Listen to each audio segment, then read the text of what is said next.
শেখ হাসিনা সহ প্রভাবশালী 400 জনের হিসেব জব্দ করতে লেগেছে দীর্ঘ 5 মাস। বিএফআইইউ এর ভূমিকা নিয়ে প্রশ্ন, সুযোগ দেওয়া হয়েছে অর্থ সরানোর দাবি অর্থনীতিবিদদের।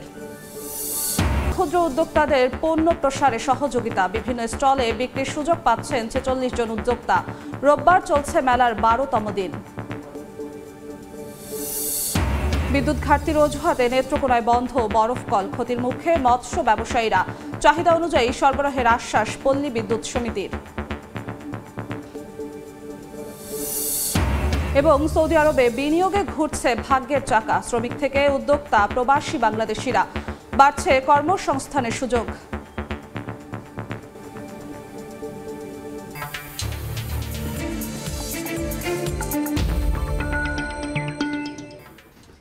দেখছিলেন শিরোনাম। আমন্ত্রণ জানাচ্ছি দেশ ও দেশের বাইরের অর্থ বাণিজ্যের নানা খবর নিয়ে আমাদের নিয়মিত আয়োজন এ সময়ের বাণিজ্যে।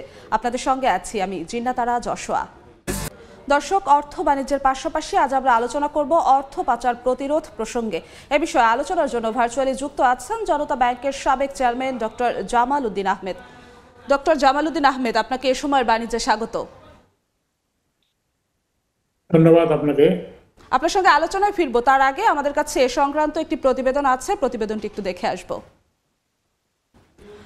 ব্যাংক অ্যাকাউন্টে সন্দেহজনক লেনদেনকারীর আগাম তথ্য থাকলেও দেরিতেই ব্যবস্থা নিচ্ছে আর্থিক গোয়েন্দা সংস্থা বিএফআইইউ। অর্থ পাচার রোধে প্রহরীর দায়িত্বে থাকা প্রতিষ্ঠানটির এমন ভূমিকার কড়া সমালোচনা করে অর্থনীতিবিদরা বলছেন, এতে অপরাধীকে অর্থ সরিয়ে নেওয়ার সুযোগ দেওয়া হচ্ছে, প্রশ্নবিদ্ধ হচ্ছে ইউনিটটির কার্যক্রম। এমন প্রেক্ষাপটে উদ্বিগ্ন অর্থ উপদেষ্টাও। এ বিষয়ে সংশ্লিষ্ট দফতরের সঙ্গে যোগাযোগ করেও কোনো সাড়া মেলেনি। বাংলাদেশ ব্যাংক বলছে সঠিকভাবে তথ্য নিয়েই কাজ করছে বিএফআইইউ। কাজল আব্দুল্লাহর রিপোর্ট। ও শেখ রেহেনার ব্যাংক হিসাব জব্দ বা তলব করতে সময় নেওয়া হয়েছে 4 মাস। গত 10 ডিসেম্বর তাদের ব্যাংক হিসাব তলবের খবর আসে গণমাধ্যমে। এখানেই শেষ নয়। গণমাধ্যমের তথ্য, বাংলাদেশ ফাইন্যান্সিয়াল ইন্টেলিজেন্স ইউনিট বা বিএফআইইউ 5 মাস পর সাবেক প্রধানমন্ত্রী ও তার বোনের সন্তানদের ব্যাংক হিসাব তলব করেছেন। শুধু শেখ হাসিনা বা তার পরিবার নয়, গত 5 মাসে আওয়ামী সরকার সংশ্লিষ্ট প্রভাবশালী 400 জনের বেশি ব্যক্তির হিসাব জব্দ করা হলেও এর বেশিরভাগই করা হয়েছে দীর্ঘ সময় পরে। কারণ জানতে ইন্টেলিজেন্স ইউনিটের সঙ্গে যোগাযোগ করা হলেও কোনো বার্তা মেলেনি। কেন্দ্রীয় ব্যাংক বলছে স্বতন্ত্র সরকারি সংস্থা বিএফআইইউ তাদের কোনো তথ্য দেয় না। বিএফআইইউর ইনফরমেশন বাংলাদেশ ব্যাংকের সাথে সহজে বিনিময়যোগ্য না। বিএফআইইউ যে আইনের অধীনে বাংলাদেশ ব্যাংকের ভিতরে তাদের অফিস আছে, কিন্তু যে আইনের অধীনে তারা কাজ করে সে আইন অনুযায়ী তাদের সকল ইনফরমেশন হচ্ছে অত্যন্ত গোপনীয়। আর্থিক খাতের বিশেষ গোয়েন্দা এই সেলের কাছে রয়েছে অতীত ও বর্তমানের সব অনিয়মের তথ্য। রয়েছেন আগের অনেক কর্মকর্তাও। তাহলে কেন এত সময় লাগে পদক্ষেপ নিতে? এমন প্রশ্নে উদ্বেগ জানিয়েছেন স্বয়ং অর্থ উপদেষ্টাও। অনেকে বলছে লেট করে, এটা হচ্ছে বাংলাদেশ ব্যাংক তো বিএফআইইউ তো ওভারলোডেড, চট করে ওদের একটা কমিটি আছে, হুট করে কিন্তু গভর্নর আদেশ দিয়ে দেন ওকে করে, সে একটু দেখে রিপোর্ট করে যে ওরা আছে বা এসে দিচ্ছে না, একটু সময় লাগছে। অর্থনীতিবিদদের প্রশ্ন, তাহলে কি অবাধ তথ্য থাকার পরও সেফ এক্সিট অফ ফাইন্যান্স বা অর্থের নিরাপদ স্থানান্তর নিশ্চিত হওয়ার সুযোগ করে দিচ্ছে খোদ বিএফআইইউ সহ আইন প্রয়োগকারী সংস্থা? প্রবাবল সাসপেক্ট লিস্ট যেটা আছে, যারা এই কাজ করতে পারে, এই ধরনের লোক এই কাজের সাথে জড়িত, তাদেরকে তারা চেনে। সেই লোকগুলা সম্বন্ধে তারা যদি টাকাটা দেশ থেকে পাচার করে নিয়ে যায়, ওই অর্ডারটা দেওয়ার পরেও গভর্নমেন্ট ঘোষণা দিয়েছে আজকে, আপনি যদি 15 দিন বা 30 দিন পরে তার বিরুদ্ধে ইয়ে করেন, এটা কি হলো? নাথিং। এটা তো ফান করতেছে তারা জাতির সাথে। ব্যাংক হিসাব জব্দের তালিকায় মন্ত্রী, এমপি, পুলিশ, প্রশাসনিক কর্মকর্তা, ব্যবসায়ী সহ রয়েছেন সাংবাদিকও। কাজল আব্দুল্লাহ, সময় সংবাদ, ঢাকা। দর্শক, প্রতিবেদনটি দেখছিলাম, ফিরছি আলোচনায়। ডক্টর জামাল উদ্দিন আহমেদ, আমরা প্রতিবেদনে যেমনটা দেখছিলাম, সন্দেহজনক লেনদেনকারীদের তথ্য বিএফআইইউর কাছে আছে, কিন্তু তারপরও তাদের তলব করতে বা ব্যবস্থা নিতে সময় লাগছে কেন? তাদের কাছে বাধাটা কোথায় একটু বলবেন? এটা তো ওনারা ভালো বলতে পারেন যে প্রবলেমটা কোথায়, কিন্তু এটা তো যদি দেশে যে ডিজিটাল ডেভেলপমেন্ট হয়েছে, সেই ডিজিটাল ডেভেলপমেন্টের মধ্যে দিয়ে বাংলাদেশ ব্যাংকের সমস্ত লেনদেন তো ডিজিটালাইজড হইলে, সেটা যদি বাইন না করতে পারলে, এটা তাহলে ওনারা বলতে পারবেন এটা ওনাদের কি প্রবলেম। বাট ডিজিটাল পদ্ধতিতে ফিগার বাইর করা তো অনেক সহজ ব্যাপার। মানে এবং বিএফআইইউ আপনার একটি এখানে স্বতন্ত্র জায়গা থেকে তাদের কি এত সময় লাগার কথা? আপনার কি মনে হয় এই খাতের একজন মানুষ হয়ে? আপনার সেখানে বিএফআইইউ যদি ইন্ডিপেন্ডেন্ট না হয়, তাদেরকে যদি সেই লজিস্টিক্সটা না দেওয়া হয়, তাহলে তাদের এটা বিষয়টা স্লো হতে পারে, কিন্তু করতে পারবে না এটা আই ডোন্ট বিলিভ। এবং এটা বাইর করা সম্ভব। ম্যানুয়াল সিস্টেমে করতে অনেক সময় লাগে, কিন্তু যদি এটার ডেটাগুলো পুরো ডিজিটালাইজ থাকে, ডিজিটাল থাকার কথা। বাংলাদেশে এখন কিন্তু ব্যাংকিং সিস্টেমে অনেক উন্নতি হয়েছে এবং কেন্দ্রীয় ব্যাংকেও এই ধরনের উন্নতি হওয়া দরকার। কারণ হোল ফাইন্যান্সিয়াল সিস্টেম যদি ডিজিটালাইজ করতে হয়, তাহলে প্রথমে কেন্দ্রীয় ব্যাংক নিজেই ডিজিটালাইজড হতে হবে, এবং সেটা যদি করা হয় তাহলে কিন্তু এই সমস্ত ইনফরমেশন বাইর করতে বেশি সময় লাগার কথা না, এবং নর্মাল পদ্ধতিতে। বিশ্বব্যাপী এটা কিন্তু আপনার এই বিএফআইইউ তো গঠন করা হয়েছে স্পেশাল পারপাসে, এবং সেই পারপাসে বাস্তবায়ন করার জন্য তাদেরকে যে সঠিক লজিস্টিক্স, আইটি সাপোর্ট এবং ইনফরমেশনগুলোকে যে কালেক্ট করে একটা অ্যাসিমিলেট করে এক জায়গায় করে রাখবে এবং রেড অ্যালার্ট দিয়ে রাখবে কোনটা আপনার সন্দেহজনক, কোনটা কম সন্দেহজনক, কোনটা নর্মাল অ্যাকাউন্ট, এই সমস্ত বিষয়গুলোতে তো আপনার একটা আইডেন্টিফাই করে রাখা দরকার। এবং সেটা যদি করে থাকে আগের থেকে, তাদের ওই ডাটাবেস যদি তৈরি করে থাকে, তাহলে তো এটা সময় লাগার কথা না। এবং সেটা মানে আপনার through a computerise system, digital সিস্টেমে যদি আপনি এটাকে মেনটেন করেন, ইন দ্যাট কেস এটা জাস্ট বাটন টিপবেন, আপনি দেখতে পাবেন, সেটা বাইর করা সম্ভব। লজিস্টিক সাপোর্টটা কার দেওয়ার কথা এবং সেটা তাহলে দেওয়া যাচ্ছে না কেন, আপনার কি মনে হয়? লজিস্টিক্সটা তো আপনার ফ্রম উইদিন বাংলাদেশ ব্যাংক থেকে করতে হবে, কেন্দ্রীয় ব্যাংকে এটা করতে হবে, এবং সেটা তাদের নিজস্ব বাজেট থেকেই। তারাই যদি তাদের আপনার বাজেটের জন্য তারা যদি অন্যের মুখাপেক্ষি হয়ে থাকে, সেটা কেমন হলো?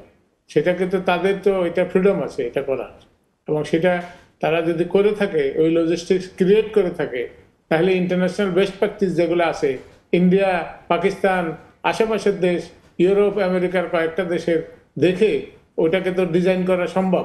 এবং সেটা যদি হয়, তাহলে instantly data you can find that out, এবং এটা সময়ের খুব একটা বেশি সময় লাগার কথা না ওই লজিস্টিক্স থাকলে। এখন কিন্তু প্রযুক্তির অনেক উন্নতি হয়েছে, এবং সারা বিশ্বব্যাপী এখন ধরেন অনলাইন ট্রানজাকশনগুলা হচ্ছে, ডিজিটাল পেমেন্ট সিস্টেম চালু হচ্ছে অনেক দেশেই, আপনার এটা চলে আসছে। আমাদের এখানেও কিন্তু আপনার এই যে ডিজিটাল পেমেন্ট সিস্টেমটা অনেক প্রগ্রেস করেছে, এবং সেটা যদি কাজে লাগায়, তাহলে এই সমস্ত বিষয়ে আপনার ইজিলি আপনার এটা বাইর করা সম্ভব। এবং সেটা তাদেরকে সেই মেন্টাল প্রিপারেশন থাকতে হবে। সেই মেন্টাল প্রিপারেশন যদি না থাকে, বাংলাদেশ ব্যাংক যদি এটা না করতে পারে, ডিজিটালাইজ না করতে পারে, তাহলে অন্যকে আপনার একদম এই জায়গাটাতে একটু যুক্ত করতে চাই, শুধু ডিজিটালাইজেশন না, বিএফআইইউ যেহেতু প্রহরীর কাজটি করে এই খাতের, তাহলে সেই ক্ষেত্রে যদি তাদের এতটা সময় লেগে যায় ব্যবস্থা নিতে, সন্দেহজনক লেনদেনকারী তথ্য থাকা সত্ত্বেও, তাহলে বিএফআইইউ এর ভরসার জায়গাটা কতটুকু থাকবে? এটা তো gate keeping problem. Gate keeper যদি BFIU is a gate keeping agency, এবং গেট কিপার হিসাবে ওনাদের যে দায়িত্বগুলা বর্ণনা করা আছে, সেই দায়িত্বগুলো যদি যে অর্ডারের বলে, নিশ্চয়ই কোনো একটা সরকারি অর্ডার অথবা বাংলাদেশ ব্যাংকের অর্ডার, এটার মধ্য দিয়েই কিন্তু এই ডিপার্টমেন্টটা ক্রিয়েট হয়েছে। এটা কিন্তু আগে ছিল না। সেই কারণে এর যে জব রেসপন্সিবিলিটি যেগুলো, এগুলো তো পরিষ্কারভাবে ডিফাইন করা আছে, এবং সেখানে কিভাবে কোনটা কি করবে এগুলা কিন্তু যাদের জব ডিসক্রিপশনের মধ্যে বলা আছে, এবং অপারেটিং প্রসিডিউরের মধ্যে বলা আছে বিএফআইইউ। সেই অপারেটিং প্রসিডিউর যদি সঠিকভাবে পালন না করে, তাহলে সেটাকে আরেকজন যায় তো ওখানে কাজ করতে পারবে না। যে লোকগুলা ওখানে অ্যাপয়েন্টেড আছে, they will have to carry out that job, এবং এটা কিন্তু অন্য কারণে দিবে না, দেওয়ার সুযোগ নাই আইন মোতাবেক। বিএফআইইউর কার্যক্রম যদি এমন ঢিলে ঢালা ভাবে হয়, সেক্ষেত্রে অর্থ পাচারের ঝুঁকিটা আরো বেড়ে যায়। আপনার কি মতামত? অবশ্যই বেড়ে যাবে, এবং আপনার যদি গেট কিপিং এজেন্সিটা ঠিক মতন কাজ না করে, তাহলে পাহারাদার যদি চোখ দেখেও না দেখার ভান করে ছেড়ে দেয়, তাহলে তো অপরাধীরা পার হয়ে যাবে এবং সেই অপরাধীদেরকে আপনি আইনের আওতায় আনতে পারবেন না। এবং যেই টাকাগুলো পাচার হয়ে গেছে সেগুলা ফেরত আনা তো দূরের কথা। আমার তো মনে হয় যে টুডে, আজকের দিন থেকে যাতে আর কোনো পয়সা কড়ি পাচার না হয় সেটার ব্যবস্থাটা এনশিওর করা দরকার বিএফআই।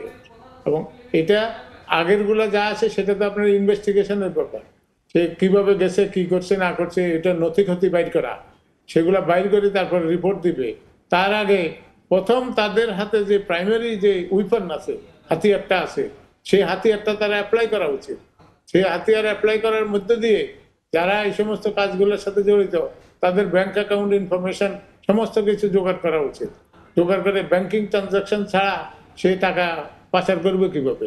বাইরের থেকে যে আপনার সে নিজের ব্যাংক থেকে তো টাকাটা উঠাতে হবে, অবশ্যই কোনো একটা ব্যাংক অ্যাকাউন্টে তার টাকা আছে এবং সেখান থেকে টাকাটা উঠাচ্ছে।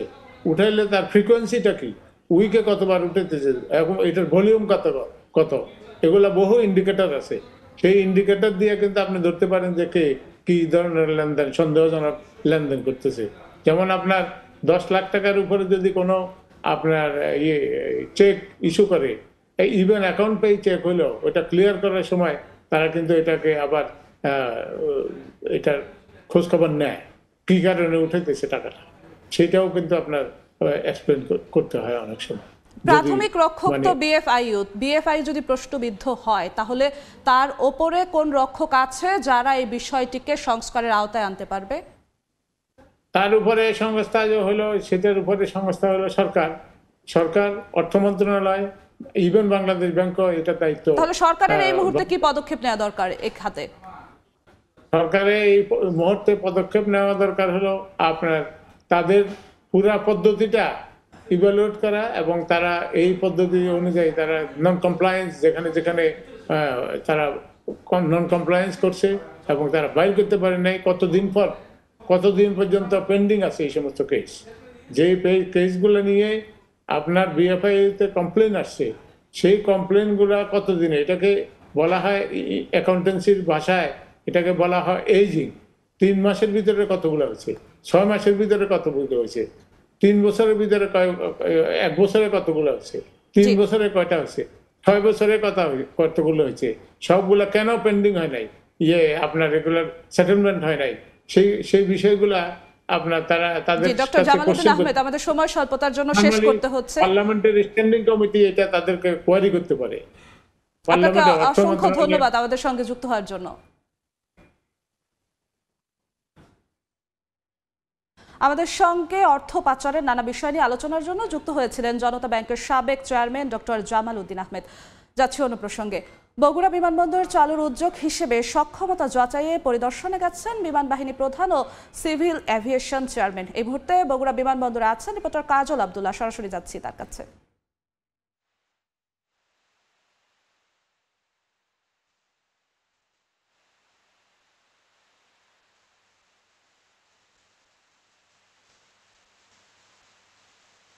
সেক্ষেত্রে বলা যাবে যে আজকে কর্মসূচিভাবে তারা কীটনাশক বিতরণের কর্মসূচি শুরু করবেন এবং বিমানবন্দরের গ্রামের সক্ষমতা বাজার থেকে শুরু করে এখানে সার্বিকভাবে লাইনিং সিস্টেম সব টেকনিক্যাল বিষয়গুলো রয়েছে।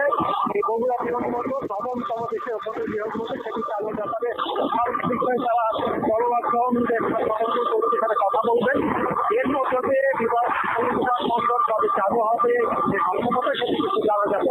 বাকিভাবে যদি বলি যে এই বিমানবন্দরকে 1987 সালে প্রাথমিকভাবে উদ্যোগ নেওয়া হয় এবং 2005 সালে সার্বিক কার্যক্রম শুরু করে কিন্তু বাংলাদেশ বিমান বাহিনী। যদি বলি যে বিমানবন্দরটি 1987 সালে প্রাথমিকভাবে উদ্যোগ নেওয়া হয় এবং 2005 সালে সার্বিক কার্যক্রম শুরুর পরে কিন্তু বাংলাদেশ বিমান বাহিনী তারা নিয়ন্ত্রণে নেয় এবং তাদের বলা চলে তাদের যে স্কুল ট্রেনিং সিস্টেম সেটি কিন্তু তারা চালু রাখে এবং বলা চলে যে শিল্প এবং কৃষি নির্ভর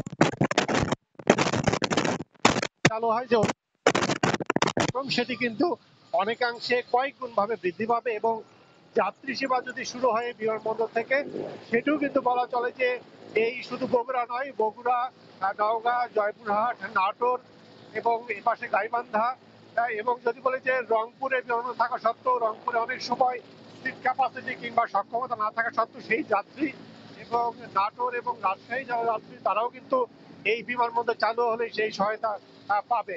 একইভাবে যদি বলি যে দীর্ঘদিনের যে প্রত্যাশা ছিল বগুড়ার মানুষের যে এই বিমানবন্দর চালু হবে, সেটি বলা চলে যে সংশ্লিষ্টরা বলছেন যে অবহেলা আর শুধু রাজনৈতিক সমস্যার কারণে, রাজনৈতিক সংকট থাকার কারণেই কিন্তু বলা চলে যে এই বিমানবন্দরটি চালু করা হয়নি, এমনই কিন্তু বলছেন। তো সব মিলে বলা চলে যে এই প্রতিহিংসা রাজনীতি থেকে বেরিয়ে যদি সক্ষমতা যাচাইয়ের পরে বিমানবন্দরটি চালু সম্ভব হয়, তাহলে আগামী দিনে বাণিজ্যিকভাবে এবং যাত্রী সেবার আওতায় মধ্যে আসলে সার্বিকভাবে বিমানবন্দর চালুর মধ্য দিয়ে বগুড়াবাসী বিশেষভাবে উপকৃত হবে এবং উত্তরবঙ্গ দেশের সার্বিক অর্থনীতিতে ব্যাপকভাবে ভূমিকা রাখতে পারবে। তো আমার কাছে এই ছিল বগুড়া বিমানবন্দর থেকে সবশেষ। বগুড়া বিমানবন্দর থেকে সরাসরি যুক্ত হয়েছিলেন সহকর্মী কাজল আব্দুল্লাহ।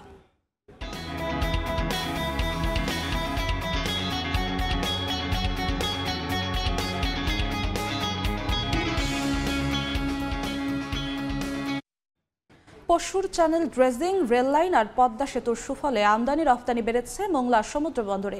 এ বন্দর দিয়ে রফতানিযোগ্য পণ্য বেশি না গেলেও আমদানিকৃত পণ্যের মধ্যে উল্লেখযোগ্য কয়লা, ক্লিংকার, বিভিন্ন ধরনের সার, পাথর, রিকন্ডিশন গাড়ি ও কন্টেইনার হ্যান্ডলিং সহ 24 ঘন্টা কর্মমুখর থাকে পুরো বন্দর এলাকা, যা থেকে গত অর্থ বছরের 6 মাসে রাজস্ব আয় হয়েছে 210 কোটি টাকা। বন্দরের সবশেষ খবর জানাতে মোংলা বন্দর এলাকায় আছেন সহকর্মী মাহমুদ হাসান, যুক্ত হচ্ছি তার সাথে।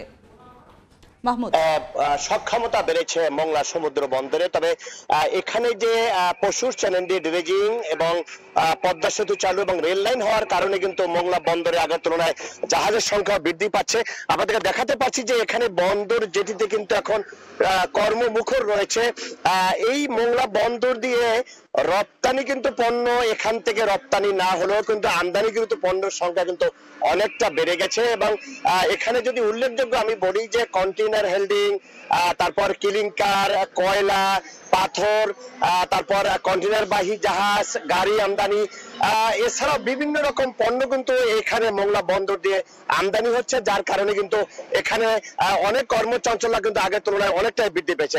আপনাদের জানিয়ে রাখি যে গত অর্থ বছরের তুলনায় চলতি অর্থ বছরে অর্থাৎ 2024-25 অর্থ বছরে জাহাজের সংখ্যা 2.30%, কার্গো 9.72, কন্টেইনার হেল্ডিং 16.78 এবং গাড়ি 13% প্রবৃদ্ধি অর্জিত হয়েছে মোংলা বন্দর দিয়ে, যার ফলে কিন্তু এই চলতি অর্থ বছরে গত 6 মাসে 210 কোটি টাকা রাজস্ব আয় করেছে মোংলা সমুদ্র বন্দর। তবে বন্দর কর্তৃপক্ষ এবং ব্যবসায়ীরা যে কথাটা জানিয়েছে যে এখানে এই আমদানিকৃত পণ্যের পাশাপাশি যদি রপ্তানি পণ্য সংখ্যা বাড়ানো যায় তাহলে এখানে কিন্তু রাজস্বের সংখ্যা বৃদ্ধি পাবে, কর্মচঞ্চল্যও কিন্তু এখানে বৃদ্ধি পাবে। এখানে আপনাদেরকে জানিয়ে রাখি যে এখানে একটি ইকোনমিক জোন রয়েছে, এখানে রয়েছে এবং এর পণ্যগুলো যদি এখান থেকে সুন্দর এবং সঠিকভাবে এখান থেকে রপ্তানি করা যায় তাহলে মোংলা বন্দর দিয়ে কিন্তু যেমন মানুষের কর্মচঞ্চলতা বাড়বে তেমন রাজস্বও কিন্তু বৃদ্ধি পাবে। তবে আমরা জানিয়ে রাখি যে এখানে যে জাহাজের সংখ্যাও কিন্তু অনেকটা বৃদ্ধি পেয়েছে, পাশাপাশি সরকার রাজস্বটাও কিন্তু এখান থেকে অনেকটাই বৃদ্ধি পেয়েছে। এই ছিল মোংলা বন্দর থেকে আমার কাছে মোংলা বন্দরের সর্বশেষ তথ্য। সপ্তাহের প্রথম কার্যদিবসে সূচকের ঊর্ধ্বমুখী প্রবণতা দিয়ে চলছে দেশের প্রধান পুঁজিবাজার ঢাকা স্টক এক্সচেঞ্জ ডিএসই এর লেনদেন। এখন সরাসরি চলে যাচ্ছি ডিএসই এর ওয়েবসাইটে। গত সপ্তাহের শেষ কার্যদিবসে 3 সূচকেই কিন্তু দিন শেষে পয়েন্ট বৃদ্ধি পেয়েছিল। আজকে সকাল থেকে ঊর্ধ্বমুখী প্রবণতা ছিল, কিন্তু এই মুহূর্তে ডিএস30 সূচক বা বাছাইকৃত সূচকে দেখা যাচ্ছে নিম্নমুখী প্রবণতা, কিন্তু প্রধান সূচক ডিএসই এক্স সূচকে পয়েন্ট বেড়েছে 2.03 পয়েন্ট এবং এই মুহূর্তে প্রধান সূচকে পয়েন্ট রয়েছে 5196.4 4.6 পয়েন্ট এবং ডিএসইএস কিংবা সরিয়া সূচকেও কিন্তু পয়েন্ট বৃদ্ধি পেয়েছে, পয়েন্ট বেড়েছে 4.93 পয়েন্ট। 4.93 পয়েন্ট বৃদ্ধি পেয়ে ডিএসএস সূচক বা সরিয়া সূচক এখন পয়েন্ট রয়েছে 1166.88 পয়েন্ট। তবে বাছাইকৃত সূচক 1.42 পয়েন্ট হারিয়ে এই মুহূর্তে পয়েন্ট রয়েছে এই সূচকটিতে 1922.85 পয়েন্ট এবং এখন পর্যন্ত 36,449 বার শেয়ার হাতবদল হয়েছে এবং যেই কোম্পানিগুলো আজকে ঢাকার পুঁজিবাজারে লেনদেন করেছে সেই কোম্পানিগুলোর মধ্যে 136টি কোম্পানির শেয়ারের দাম বৃদ্ধি পেয়েছে, 156টি কোম্পানির শেয়ারের দাম কমেছে এবং 89টি কোম্পানির শেয়ারের দাম গত কার্যদিবসের মতোই অপরিবর্তিত রয়েছে। এবং একটু যদি সকাল থেকে চিত্রটা আপনাদেরকে দেখাই, সকাল থেকেই ঊর্ধ্বমুখী প্রবণতা ছিল প্রধান সূচকে। 10টা থেকে ঢাকার পুঁজিবাজার শুরু হওয়ার পর থেকে দেখা গিয়েছে 11টা কিছু আগ মুহূর্তে এসে সেই সূচকটির পতন দেখা যায় এবং 11টার পর থেকে কিন্তু আবার দেখা যায় কিছুক্ষণ আগে ঊর্ধ্বমুখী প্রবণতায় যাচ্ছে ডিএসইএক্স সূচক এবং তার সাথে সরিয়া সূচকও যাচ্ছে ঊর্ধ্বমুখী প্রবণতা। এবং যেমনটা বলছিলাম গত কার্যদিবসের কিন্তু শেষ হয়েছিল 3 সূচকে পয়েন্ট বৃদ্ধি পেয়ে এবং গত কার্যদিবসে লেনদেন হয়েছিল ঢাকার পুঁজিবাজারে 324 কোটি টাকার মতো এবং এখন যদি বলি এই মুহূর্তে ঢাকার পুঁজিবাজারে কত কোটি টাকা লেনদেন হয়েছে, 114 কোটি 35 লাখ টাকা লেনদেন হয়েছে এই মুহূর্তে ঢাকার পুঁজিবাজারে। এবং 114 কোটি 35 লাখ টাকার মধ্যে কোন কোম্পানিগুলো কত টাকা লেনদেন করেছে এবং দৌড়ে এগিয়ে আছে সেই বিষয়টি যদি একটু দেখি, 1 নম্বরে রয়েছে অরিয়ন ইনফিউশন। অরিয়ন ইনফিউশনের একটি শেয়ারের দাম এই মুহূর্তে রয়েছে 380 টাকা 50 পয়সা এবং আজকে এখন পর্যন্ত ঢাকার পুঁজিবাজারে অরিয়ন ইনফিউশন প্রথম স্থানে রয়েছে এবং লেনদেন করেছে 7 কোটি 45 লাখ টাকা। 2 নম্বরে রয়েছে জিকিউ বলপেন, 3 নম্বরে রয়েছে খান ব্রাদার্স এবং 4 নম্বরে রয়েছে ফার্স্ট প্রাইম এবং 5 নম্বরে রয়েছে ফাইন ফুডস। আমরা 2 নম্বরের জিকিউ বলপেনের কথা যদি বলি, এখন পর্যন্ত জিকিউ বলপেন ঢাকার পুঁজিবাজারে লেনদেন করেছে 5 কোটি 51 লাখ টাকা, খান ব্রাদার্স লেনদেন করেছে 4 কোটি 71 লাখ টাকা এবং 4 নম্বরে ফার্স্ট প্রাইম আছে, ফার্স্ট প্রাইম লেনদেন করেছে 4 কোটি 35 লাখ টাকা এবং 5 নম্বরে ফাইন ফুডস এখন পর্যন্ত ঢাকার পুঁজিবাজারে লেনদেন করেছে 4 কোটি 25 লাখ টাকা। কিন্তু 2 সূচকে এখন পর্যন্ত যেহেতু ঊর্ধ্বমুখী প্রবণতা রয়েছে এবং 1 সূচকে রয়েছে নিম্নমুখী প্রবণতা, তবে এখন পর্যন্ত বলা যায় ঢাকার পুঁজিবাজার আশার। বাণিজ্য মেলায় ক্ষুদ্র উদ্যোক্তাদের পণ্য প্রসারের জন্য সহযোগিতার হাত বাড়িয়ে দিয়েছে উদ্যোক্তাদের নিয়ে কাজ করা কিছু প্রতিষ্ঠান। সব মিলিয়ে এসব স্টলে সরাসরি তাদের তৈরি পণ্য বিক্রির সুযোগ পেয়েছেন 46 জন উদ্যোক্তা। গৃহস্থালী ও নিত্য ব্যবহার্য নানা পণ্য নিয়ে মেলায় অংশ নিয়েছেন তারা। উদ্যোক্তারা বলছেন মেলার শুরুর দিন থেকেই তাদের স্টলে ভিড় করছেন ক্রেতারা। ছোটবেলা থেকেই ধরাবাঁধা চাকরি করতে চাননি পলি। সেই স্বপ্ন থেকেই পরবর্তীতে চাকরি ছেড়ে আত্মকর্মসংস্থানের উদ্দেশ্যে হাতের কাজের নানা পণ্য নিয়ে গড়ে তোলেন অস্পরি বুটিক্স নামের ছোট উদ্যোক্তা প্রতিষ্ঠান। পলির মতো ছোট উদ্যোক্তা যারা, তাদের বেশিরভাগের পক্ষেই সম্ভব হয় না বাণিজ্য মেলায় আলাদা স্টল নেয়ার। তবে তাদের সহযোগিতায় হাত বাড়িয়ে দিয়েছে উদ্যোক্তাদের নিয়ে কাজ করা কিছু প্রতিষ্ঠান। এখানে তারা আমাদেরকে প্রমোট করেছে, তারা আমাদেরকে বড় একটা স্টল নিয়ে এখানে ছোট ছোট পরিসরে আমাদেরকে দিয়েছে, যাতে করে আমাদের অনেক টাকা খরচ না হয়, অল্প টাকায় আমরা যাতে পেতে পারি। এই দিক থেকে আমরা বিসিক থেকে উপকৃত হয়েছি। চলতি বছর বাণিজ্য মেলার ক্ষুদ্র ও মাঝারি শিল্প ফাউন্ডেশন, বাংলাদেশ ক্ষুদ্র ও কুটির শিল্প কর্পোরেশন, জয়িতা ফাউন্ডেশন দিয়েছে আলাদা 3টি স্টল। এসব স্টলে 46 জন উদ্যোক্তা সরাসরি তাদের তৈরি পণ্য বিক্রির সুযোগ পেয়েছেন। উদ্যোক্তারাও বলছেন মেলার পণ্য বিক্রিতে ভালোই সাড়া পাচ্ছেন তারা। সম্পূর্ণ প্রোডাক্ট হ্যান্ডমেড সিরামিক, মোটামুটি ভালোই চাহিদা। ভবিষ্যতে আরো ভালো করতে চাই, মেলাতে এসে ভালো সাড়া পাচ্ছি। বাণিজ্য মেলা স্টল নিতে তো অনেক টাকা কস্ট হয়, তো আমরা এখানে তাদেরকে খুব চিপ কস্টে আমাদের থেকেও কিছু করে আমরা মোটামুটিভাবে ওনাদের এখানে নিয়ে আসছি। এমন উদ্যোগকে সাধুবাদ জানাচ্ছেন ক্রেতারাও। পণ্যের দাম ও মান নিয়েও সন্তুষ্ট তারা। এটা খুব ভালো উদ্যোগ, কাপড় কোয়ালিটিও ভালো ওনাদের। প্রাইসটা মোটামুটি আমাদের রিলায়েবল বা আমাদের আওতাধীন। এসব স্টলে জায়গা করে নিয়েছে উদ্যোক্তাদের ব্লক, বাটিক, চামড়াজাত ও পাটজাত পণ্য, শুকনা খাদ্য সামগ্রী সহ রিসাইক্লিং পণ্যের প্রতিষ্ঠান। উম্মে হানি, সময় সংবাদ, ঢাকা। এই মুহূর্তে মেলা প্রাঙ্গণে আছেন সহকর্মী সাদিক হাসান ইমন, সরাসরি যাচ্ছি তার কাছে। ইমন, আজকে 11 দিন পেরিয়ে ঢাকা আন্তর্জাতিক বাণিজ্য মেলার 12তম দিন চলছে। নিয়ম অনুযায়ী 10টার সময় প্রবেশদ্বার খুলে দেওয়া হয়েছে এবং জনসমাগম কিন্তু আসতে শুরু করেছেন। সময়ের সাথে সাথে সেই সংখ্যা আরো বাড়বে বলে সবাই আশা করছেন। আর দেখা যাচ্ছে যে এবার বিক্রেতারা জানিয়েছেন যে এখনো পর্যন্ত তারা খুব একটা বেচাকেনা শুরু করতে পারেননি, তবে এখন তারা স্টল সাজিয়ে গুছিয়ে তুলতে ব্যস্ত সময় পার করছেন। ক্রেতাদের কিভাবে আকৃষ্ট করা যায় সেই প্রচেষ্টা কিন্তু এখন তাদের মধ্যে দেখা যাচ্ছে।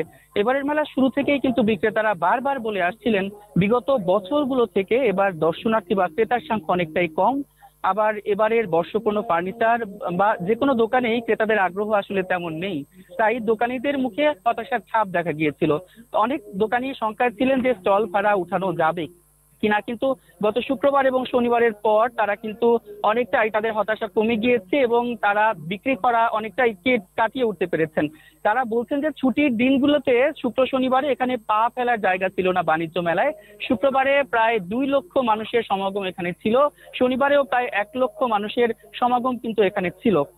এবারের বেচা কেনা তারা বলছেন আগের বছরগুলোর তুলনায় অনেকটা কম হলেও তারা হতাশা কাটিয়ে উঠতে পেরেছেন। অবশ্য তারা কিন্তু ক্রেতা ফেরাতে বিশেষ বিশেষ ছাড়ের প্রচেষ্টা চালিয়েছেন, বিশেষ বিশেষ ছাড় দিয়েছেন এবং বিশেষ বিশেষ ব্যবস্থা করেছেন। বিক্রেতারা বলছিলেন যে মেলার আয়োজন আসলে ঢাকার প্রাণ কেন্দ্র থেকে অনেকটা দূরে হওয়ায় তারা আশা করতে পারছে না ছুটির দিন ব্যতীত অনেক জনসমাগম হবে, অনেক বিক্রি তাদের হবে। আর তাছাড়া বর্তমানে নিত্যপণ্যের দামের যে দামটা বেড়ে গিয়েছে, এজন্যও কিন্তু মানুষ শখের পণ্যের দিকে ঝুঁকছেন কম।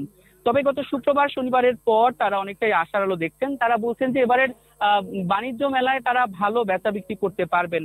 আর এবারে বিক্রেতাদের সাথে কথা বলে যতটুকু জানতে পেরেছি, এবারে পণ্যগুলোর দাম বেশ চড়া, তাই তারা কিনতে এসেও পছন্দের পণ্য সেভাবে কিনতে পারছে না।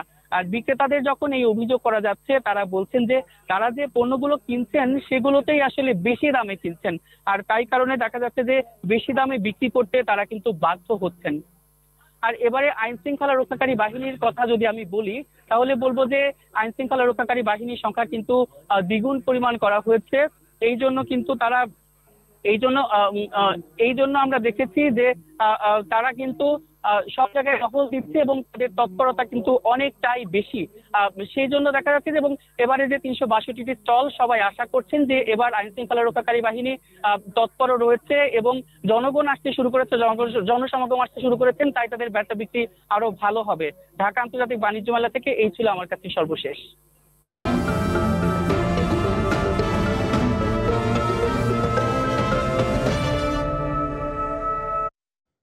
বরফকল বন্ধ থাকায় বিপাকে নেত্রকোনার মোহনগঞ্জে মৎস্য অবতরণ কেন্দ্র ব্যবহারকারীরা। বাইরে থেকে বরফ পরিবহন করতে অতিরিক্ত অর্থ ব্যয় করতে হচ্ছে ব্যবসায়ীদের। অন্যদিকে মাছে বরফ দিতে না পারায় কম দামে বিক্রি করতে হচ্ছে জেলেদের। এ নিয়ে বিদ্যুৎ সংকটের অজুহাত মৎস্য অবতরণ কেন্দ্র কর্তৃপক্ষের, তবে চাহিদা অনুযায়ী সরবরাহের আশ্বাস পল্লী বিদ্যুৎ সমিতির। আলপনা বেগমের পাঠানো তথ্য ও আবু সুফিয়ানের তোলা ছবিতে রিপোর্ট।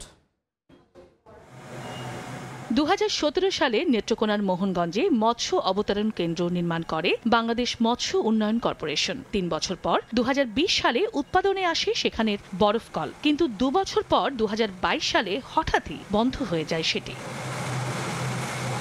ব্যবসায়ীরা জানান, শুরুর দিকে অবতরণ কেন্দ্রে 57 জন আড়তদার থাকলেও বর্তমানে আছেন 47 জন। বরফকলে উৎপাদন না থাকায় বাইরে থেকে বরফ পরিবহন করতে অতিরিক্ত অর্থ ব্যয় করতে হচ্ছে। অন্যদিকে মাছে বরফ দিতে না পারায় কম দামে বিক্রি করতে হচ্ছে জেলেদের। কেন্দ্রে বরফকল চালু থাকতে 380 কিলোওয়াট বিদ্যুৎ অপ্রত্যাশিত লোড, আমরা প্রায় 280 বা 310-20।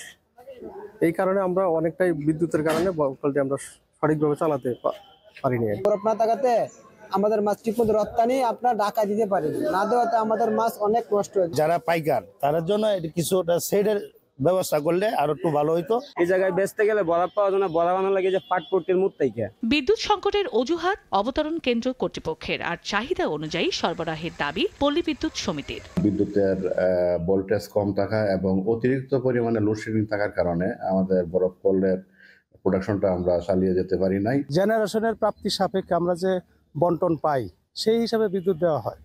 যখন লোডশেডিং এর অবস্থা থাকে, জেনারেশন খারাপ থাকে, তখন তারা কম পায়। মোহনগঞ্জ মৎস্য অবতরণ কেন্দ্র নির্মাণে ব্যয় হয় 29 কোটি 53 লাখ টাকা। বরফকলটি চালুর প্রথম অর্থ বছরে আয় করেছিল 17,07,680 টাকা। পরের অর্থ বছরে আয় হয় 15,03,360 টাকা। সময় সংবাদ, নেত্রকোনা। দেখছেন এ সময়ের বাণিজ্য। সামাজিক সুরক্ষার আওতায় আনতে তৈরি পোশাক খাতে শ্রমিকদের সচেতনতা বাড়ানোর উদ্যোগ নিয়েছে নিট পোশাক শিল্প মালিকদের সংগঠন BKMEA। শনিবার সকালে নারায়ণগঞ্জের রূপগঞ্জে ফকির ফ্যাশনে পোশাক খাতের শ্রমিকদের নিয়ে সচেতনতামূলক কর্মশালার আয়োজন করে সংগঠনটি, যেখানে কেন্দ্রীয় তহবিল, এমপ্লয়মেন্ট ইনজুরি স্কিম, মা ও শিশু সহায়তা কর্মসূচির বিষয়ে শ্রমিকদেরকে অবহিত করা হয়, যাতে করে এসব সেবা পেতে ভোগান্তিতে না পড়েন তারা। এ সময় বিকেএমই এর নির্বাহী সভাপতি ফজলে শামীম এহসান, ইউএনসিডিএফ এর country project manager Sadat Moinuddin সহ বিকেএমইএ ও ফকির ফ্যাশনের ঊর্ধ্বতন কর্মকর্তারা উপস্থিত ছিলেন।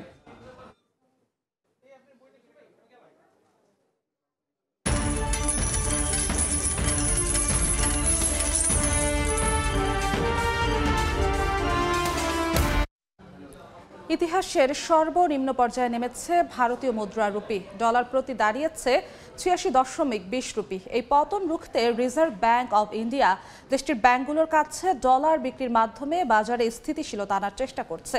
মূলত আন্তর্জাতিক বাজারে ডলারের শক্তিশালী অবস্থান ও বিদেশি বিনিয়োগকারীদের পুঁজি বাজারে শেয়ার বিক্রি করে দেয় দরপতন হচ্ছে রুপির। আরও দরপতনের মধ্য দিয়ে ভারতীয় মুদ্রার মান প্রতি মার্কিন ডলারের বিপরীতে ৮৬.২ রুপিতে ঠেকেছে। এই পতনে এখন রুপির মান ইতিহাসের সর্বনিম্ন পর্যায়ে বলে জানাচ্ছে দেশটির বিভিন্ন গণমাধ্যম। দ্য ইন্ডিয়ান এক্সপ্রেস বলছে, শুক্রবার লেনদেন শুরু হয় ডলার প্রতি ৮৫.৮৮ রুপিতে এবং শেষ হয় সর্বনিম্ন ৮৫.৯৮ রুপিতে। পতন রুখতে দেশটির কেন্দ্রীয় ব্যাংক বাজারে ডলার বিক্রি করছে। ডোনাল্ড ট্রাম্প মার্কিন প্রেসিডেন্ট নির্বাচিত হওয়ার পর আন্তর্জাতিক বাজারে ডলারের দাম বাড়ছে, বন্ডের বিপরীতে পাওয়া যাচ্ছে অতিরিক্ত মুনাফা। এসব কারণে দুর্বল হচ্ছে রুপির মান। এছাড়া বিদেশি বিনিয়োগকারীদের পুঁজিবাজারে শেয়ার বিক্রি করে দেওয়াও বড় কারণ বলে জানানো হয়েছে। জানুয়ারিতে এখন পর্যন্ত ২১,৩৫৭ কোটি রুপির শেয়ার বিক্রি করা হয়েছে। শুক্রবার ভারতীয় কেন্দ্রীয় bank reserve bank of India জানিয়েছে, ৩ জানুয়ারি শেষ হওয়া সপ্তাহে ভারতের বৈদেশিক মুদ্রার রিজার্ভ ৫.৬৯৩ বিলিয়ন ডলার কমে ৬৩৪.৫৮৫ বিলিয়ন ডলারে নেমে এসেছে। ইয়ানুর শিফাত, সময় সংবাদ। দেখছেন এ সময়ের বাণিজ্য। সৌদি আরবে বিনিয়োগের সুবিধা নিয়ে শ্রমিক থেকে উদ্যোক্তা হচ্ছেন প্রবাসী বাংলাদেশিরা। এর মাধ্যমে অর্থনৈতিকভাবে স্বাবলম্বী হওয়ার পাশাপাশি কর্মসংস্থান তৈরিতেও ভূমিকা রাখছেন তারা। দেশে পাঠাচ্ছেন বিপুল পরিমাণ রেমিটেন্স। প্রবাসীদের সফলতা নিয়ে সৌদি আরব থেকে আরিফুর রহমানের প্রতিবেদন। সৌদি আরবে বিনিয়োগের সুবিধা নিয়ে শ্রমিক থেকে উদ্যোক্তা হয়ে অর্থনৈতিকভাবে স্বাবলম্বী হচ্ছেন অনেক প্রবাসী বাংলাদেশি। কয়েক বছর ধরে বেড়েছে এই প্রবণতা। সাধারণত সৌদিতে এসে নির্মাণ, ড্রাইভিং, গার্মেন্টস সহ নানা খাতে কাজ করে অর্থ সঞ্চয় করে ছোট ছোট ব্যবসায় নামছেন বাংলাদেশিরা। বিনিয়োগ করছেন রেস্তোরাঁ, travel agency, construction company, digital marketing, আমদানি রপ্তানি সহ নানা ব্যবসায়। এটা আমাদের কাছে গর্বের বিষয় যে আমাদের বাংলাদেশিরা নতুন নতুন প্রতিষ্ঠান নিয়ে সৌদিতে এগিয়ে আসতেছে, বাংলাদেশিরা ইনভেস্টর হইতেছে এখানে। যারা নতুন ব্যবসায়ী আছেন, উদ্যোক্তা আছেন, সবাই আসেন, ব্যবসা চালু করেন বাংলাদেশের জন্য এবং আমাদের জন্য। সবকিছু মিলাইয়া আমরা সহযোগিতা করব ইনশাআল্লাহ। এছাড়া সৌদি উদ্যোক্তাদের সঙ্গে পার্টনারশিপে বিভিন্ন শিল্প প্রতিষ্ঠানের মালিকও হয়েছেন প্রবাসীরা। এতে বাংলাদেশিদের কর্মসংস্থানের সঙ্গে বাড়ছে রেমিটেন্স প্রবাহ। আবার এসব উদ্যোগের কারণে কাজের সুযোগও পাচ্ছেন স্থানীয়রাও। আরিফুর রহমান, সময় সংবাদ, সৌদি আরব। এ পর্যায়ে শীর্ষ সংবাদগুলো জানিয়ে দিচ্ছি আরেকবার। শেখ হাসিনা সহ প্রভাবশালী ৪০০ জনের হিসেব জব্দ করতে লেগেছে দীর্ঘ ৫ মাস। বিএফআইইউ এর ভূমিকা নিয়ে প্রশ্ন, সুযোগ দেওয়া হয়েছে অর্থ সরানোর দাবি অর্থনীতিবিদের। এবং বাণিজ্য মেলায় ক্ষুদ্র উদ্যোক্তাদের পণ্য প্রসারে সহযোগিতা, বিভিন্ন স্টলে বিক্রির সুযোগ পাচ্ছেন ৪৬ জন উদ্যোক্তা। রোববার চলছে মেলার ১২তম দিন।